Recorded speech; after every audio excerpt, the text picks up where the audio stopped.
네, 김호중 씨, 이분도 이제 트로트 스타죠. 홍종성 기자님, 이른바 트바로티로 불리는 김호중, 이분의 내리사랑, 이분을 향한 내리사랑 화제라고 하는데 어떤 건가요?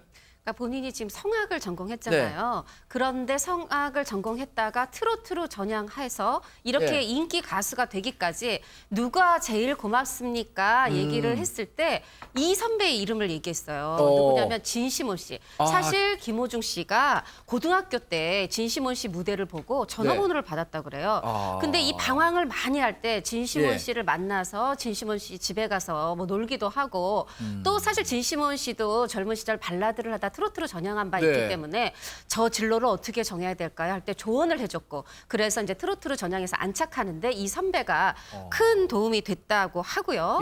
그런데 이 또 진시몬 씨도 마찬가지로 나는 이 선배 덕에 내가 오늘의 내가 있어 하고 또 공을 돌리는 선배가 있어요.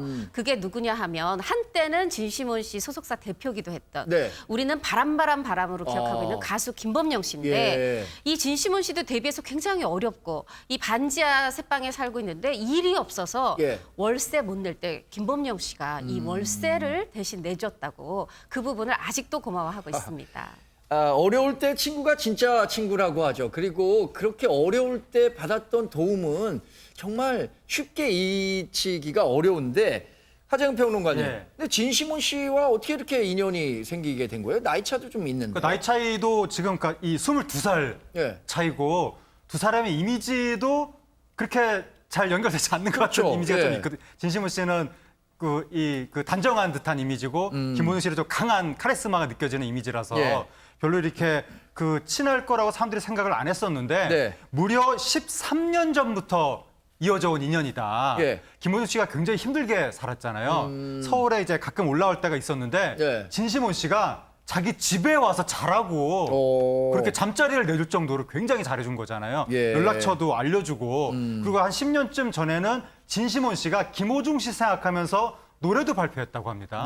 너나 나나라고 하는 그 노래도 발표했고 아마 그래서 진시몬 씨가 김호중 씨가 굉장히 힘들게 사는 모습을 보면서 남 같지가 않다. 나를 보는 듯하다. 그런 생각을 했던 것 같은데 왜냐하면 진시몬 씨가 어머니가 혼자서 리어커 행상을 하시면서 3남매를 키우신 거예요. 얼마나 힘들게 컸겠습니까? 그러니까 진시몬 씨가 김호중 씨가 할머니 밑에서 크는 거 보면서 굉장히 나를 보는 듯해서 잘해줬던 것 같습니다. 이 동병상련의 이 아픔을 같이 공유하니까 훨씬 더 애틋한 감정이 있는 것 같네요. 요즘 여하튼 이 김호중 씨 열풍입니다. 이 아주머니들이 김호중 씨 같은 사위를 얻는 게 최고 소원이다라고 할 정도라고 하는데요. 김호중 씨의 활약상도 준비해봤습니다.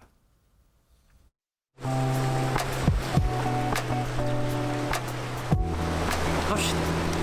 다음 장소 이동.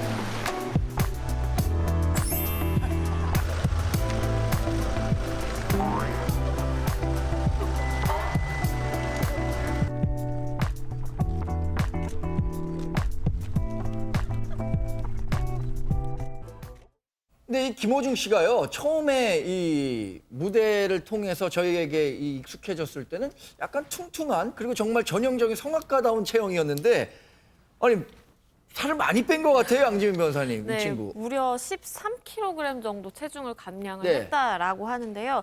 한때 107kg까지 나갔었다고 본인이 고백을 했습니다. 근데 그때 당시에 한 번 이제 택시 타고 가다가 사고가 난 적이 있었는데 병원에 가서 이제 목 보호대를 해야 되는데 목이 너무 이제 두껍다 보니까 맞는 보호대가 하나도 없었다라는 거예요. 그래서 정말 내가 꼭 살을 빼야지. 그러면 난 홍대 가서 옷을 사야지라고 좀 생각을 했었다라는 겁니다. 근데 요즘에 이제 홍대에 가서 옷을 사고 또 탈의실에서 이렇게 옷을 갈아입는데 옷이 이렇게 좀 넉넉하고 헐렁헐렁한 느낌이 들어서 굉장히 좀 만족하고 탈의실에서 혼자 웃었다라고 합니다. 그런데 이렇게 가수분들이 단기간에 살을 뺀다거나 이러면 체형의 변화가 있어서 뭐 성량이 줄어든다거나 이런 걱정은 없을까요, 오 교수님? 통상 이제 저희가 특히 클래식 같은 경우는 배침으로 노래를 부른다 이렇게 얘기하지 않습니까? 그래서 이제 13kg를 뺐다라고 하는데 물론 이제 한 107kg 정도 나왔으니까 13kg라고 하면 뺄 수 있는 그런 체중이긴 합니다. 그런데 이제 사실 근력 운동을 병행을 해야 되는데 그렇죠. 식단 조절만 가지고는 그것이 잘 안 됐다라고 얘기를 하는데 예. 그런데 이제 혹시 그렇게 살을 급격하게 빼게 되면은 이게 어떤 그 성량에 있어서의 지장을 받지 않을까라고 하는 것에 대해서 예. 좀 걱정을 했다라고 합니다. 그런데 나중에 이제 실제로 그걸 빼고 난 이후에 이제 예. 해보니까 노래를 예전에는 4곡 내지 5곡 정도를 굉장히 편하게 불렀는데 예. 한 2-3곡 정도 부르면 힘이 좀 딸린다. 예. 그러나 이제 중요한 것은 성량에서는 별다른 어떤 변화가 없고 그대로 수준을 유지하고 있다. 이렇게 얘기를 하고 있습니다. 네.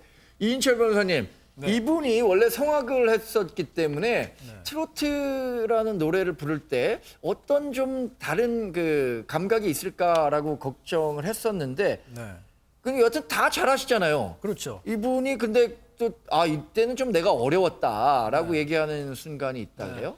아무래도 성악을 많이 했으니까 아까도 얘기했지만 꺾기가 가장 어려웠고 근데 이제 연습장에서 이제 다른 이제 동료들이 꺾기를 하는 거 보고 역시 이제 음악에 재능이 있던 것 같아요. 바로 이제 꺾기도 이제 잘하게 됐고요. 근데 이 김호중 씨에게 가장 그 극복하기 어려운 난관이 있었는데 그게 뭐냐면 바로 의상이었어요. 왜냐하면 성악을 할 때는 이제 흰색 턱시도만 입잖아요. 정장만 입는데 트로트 하게 될 경우에는 여러 가지 옷을 입지 않습니까? 또 현란한 옷도 있고 심지어는 멜론 아이스크림 옷도 입어야 된다고 봤을 때 그때 이제 본인이 가장 크게 좌절했다고 합니다. 하정현 평론가님, 이 진시몬 씨와 김호중 씨의 인연을 조금 더 알아보죠. 인연이 처음에는 어떻게 된 건가요? 아무 접점이 없었는데 김호중 씨가 진시몬 씨를 좋아했다는 거예요. 어렸을 때. 그래서 고등학생 때 김호중 씨가 그냥 다짜고짜 진시몬 씨를 찾아갔다는 겁니다. 대기실로. 그런데 진시몬 씨가 그걸 좀 밀어내지 않고 굉장히 예뻐하고 고등학생이 갑자기 왔는데 그때 이제 이 김호중 씨가 예고 다니면서 클래식 공부할 때였거든요. 클래식 공부한 학생이 나한테 와가지고 내 노래를 다 알고 있더라. 너무 신기해서 기특하고 그래서 내 전화번호 가르쳐주고 그때부터 교분이 시작됐다고 합니다. 네, 그 진시몬 씨를 존경하는 마음을 담아서 진시몬 씨의 노래도 리메이크했었다고 하는데 김호중 씨가 예를 들어서 진시몬 씨 노래를 리메이크해서 발표했을 때는 상당히 감격했을 것 같아요, 양지은 변호사님. 네, 이 말씀하신 것처럼 진시몬 씨의 원곡 너나 나나를 이제 본인이 녹음할 뻔했는데 사실 데뷔가 무산됐던 사연이 있었습니다. 그러다 보니까 다음 기회를 노리자라고 하다가 이 트롯 경영 프로에서 이제 이 노래를 선보이면서 리메이크를 이제 발매를 하게 된 겁니다. 제2의 인생곡이다라고 본인이 이제 소개를 할 정도로 굉장히 좀 애착을 가지고 있는 곡인 것 같고요. 그리고 한 음악 프로에서 이제 친구 특집 편이 있었어요. 근데 그때 이 가수 진시몬 씨와 함께 이 김호중 씨가 동반 출연을 해서 무대를 꾸미기도 했는데 무명 시절에 그랬다라는 거예요. 진시몬 씨한테 꼭 형과 방송을 출연을 하고 싶다. 내가 잘 되면 나중에 꼭 같이 출연하겠다라고 얘기를 했었는데 실제로 본인이 굉장히 유명해지고 난 이후에도 그 약속을 말한 대로 지키는 걸 보고 진시몬 씨가 정말 좀 감동하고 고마웠다라고 마음을 전했습니다. 오윤성 교수님, 그런데 이 진시몬 씨 하면은 예전에는 발라드 가수로 저는 알고 있었거든요. 이렇게 그 트로트 가수로 변신해서 완전히 그 중통령, 이른바 아줌마들의 대통령이라는 소리까지 듣고 있다 그래요? 원래 이제 진시몬 씨 같은 경우가 법대생이에요. 전공이 법학인데 자기는 이제 신문 기자가 되려고 그랬는데 1989년도에 강변가요제를 나가면서 인생이 바뀌어 버렸습니다.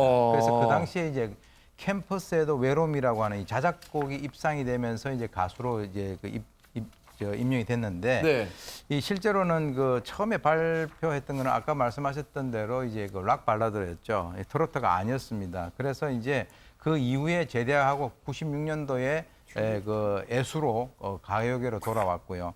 2015년도에는 보약 같은 친구다라고 하는 이 그 제목을 가지고 생애 처음으로 음원 차트 1위에 그 기록되는 그런 기염을 통했습니다. 이인철 변호사님, 이렇게 트롯 가수로 완전히 성공한 거잖아요, 진시몬 씨. 그러니까 발라드 가수로서는 물론 뭐 이름은 어느 정도 알려졌었지만 이렇게 트롯 전향한 데는 어떤 은인이 있었습니까? 이 진시몬 씨가 강변가요제 나왔는데 사실 그 발라드 음악이 빛을 발휘하지 못했어요. 그래서 이제 사업을 하게 됩니다. 이제 칫솔 살균기 사업을 하게 됐는데 칫솔 살균기. 굉장히 또 특이한. 근데 이제 부도를 맞았습니다. 부도를 맞아서 크게 좌절하고 있는데 그때 은이 나타났어요. 바람 같은 은인. 그때 이름 바람. 바로 김범용 씨가 나타나서 이제 이분은 이제 트로트 가수로 전향해라. 그래서 많은 도움을 줬거든요. 그래서 이제 성공하게 되었습니다. 네. 김범용 씨 하면 정말 80년대를 주름잡았던 한국의 대표 남자 싱어죠. 그 불멸의 히트곡 바람 바람 바람 안 들어보고 갈 수가 없죠. 바람 바람 바람 한번 같이 들어보겠습니다. 진심은 가수를 갖고 싶다는 생각이 들었어요. 이제 대략 그 선장님한테 가서 제가 곡을 드리는 게 아니고 가수를 나한테 주십시오 그랬죠. 저는 뭐 뒤도 안 돌아봤어요. 그냥 형님이 제 멘토고 또 스승이고 이런 항상 내가 믿음이 형님한테는 늘 있었기 때문에 형님이 야 시몬아 너는 발라드보다는 너 음색은 트로트에 맞는데 세미 트로트 장르로 한번 해보는 게 어떠냐 그래서 그러면 하겠습니다 그러고 그때 이제 형님이 내 길을 바꿔놨죠.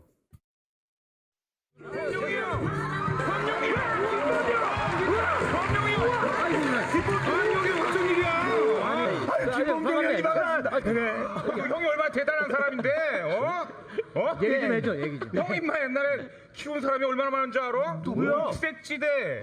진심원. 진심원. 그래. 야야야 오늘 가네. 야야야 내일이 오네.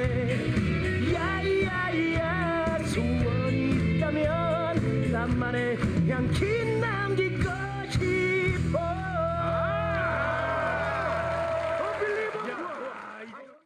네, 이렇게 TV 화면을 통해서 한동안 보기 어려웠던 분들 다시 살펴보는 재미도 아주 쏠쏠하네요. 오늘 나와주신 5분의 말씀 여기까지 듣겠습니다. 고맙습니다.